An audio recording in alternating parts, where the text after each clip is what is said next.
What are some effective strategies for scaling a business while maintaining a strong company culture and employee engagement? Well, any business can grow when the employees are well engaged with the organization. We cultivated a concept called partners in progress. Every employee, every team member can become a partner in progress. Incentivizing employees is very critically important. So you might have appreciation for the employee, awards, rewards, recognition. All of that is great, but at the end of the day, the employee also wants to have additional revenues that he can take home and celebrate with his family. A happy employee is the first indicator of a growing company and a growth mindset as well. So you really need to keep employees engaged. You need to keep them trained. You need to keep them happy. You need to allow them for proper regular celebrations, awards, recognition. But most important is additional revenue on a incremental basis. Also, it can be profits in terms of a bonus or a special incentive when a particular specific milestone or a target is reached. Now, you need to also build a culture of compatibility amongst the people for the common goal of the organization. In Hindi, there is a saying, Ganga uppar se behti hai, right? So you as an entrepreneur and leader of the organization, you should lead from the front and you should lead from the top, because what you understand needs to percolate down to the last man in the team. So all this structure put together is critically important for the growth of a company, and building a culture only can make this achieve.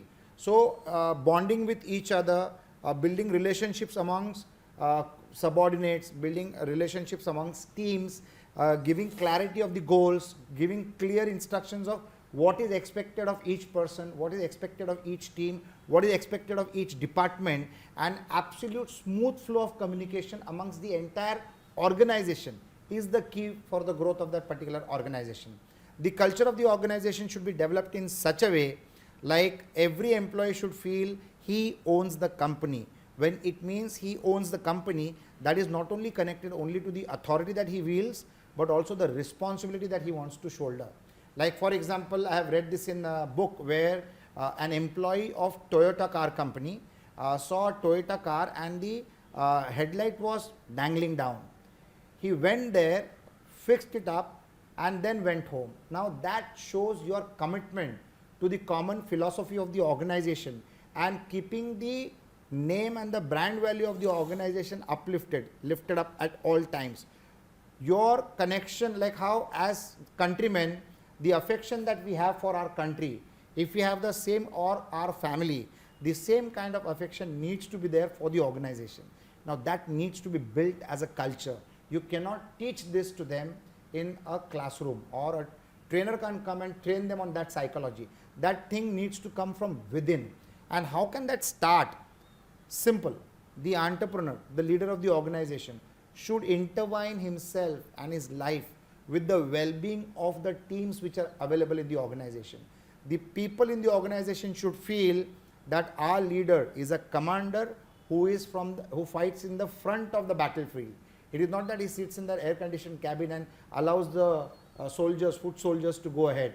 He leads from the front and he is there in the battlefield at all times. Now, this kind of conviction happens over real life situations as the business progresses, as the work goes on, as the customers are being handled.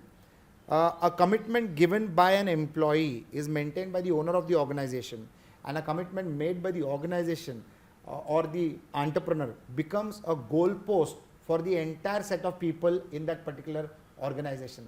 This kind of culture, if you built it, and all great companies have this kind of culture, whether it is Tata's, whether it is Birla's, whether it is the Google of the world, the Facebook of the world, the GE Motors of the world, everywhere these organizations have become robust because each person in this company, each person in this team and organization consider that they own the company.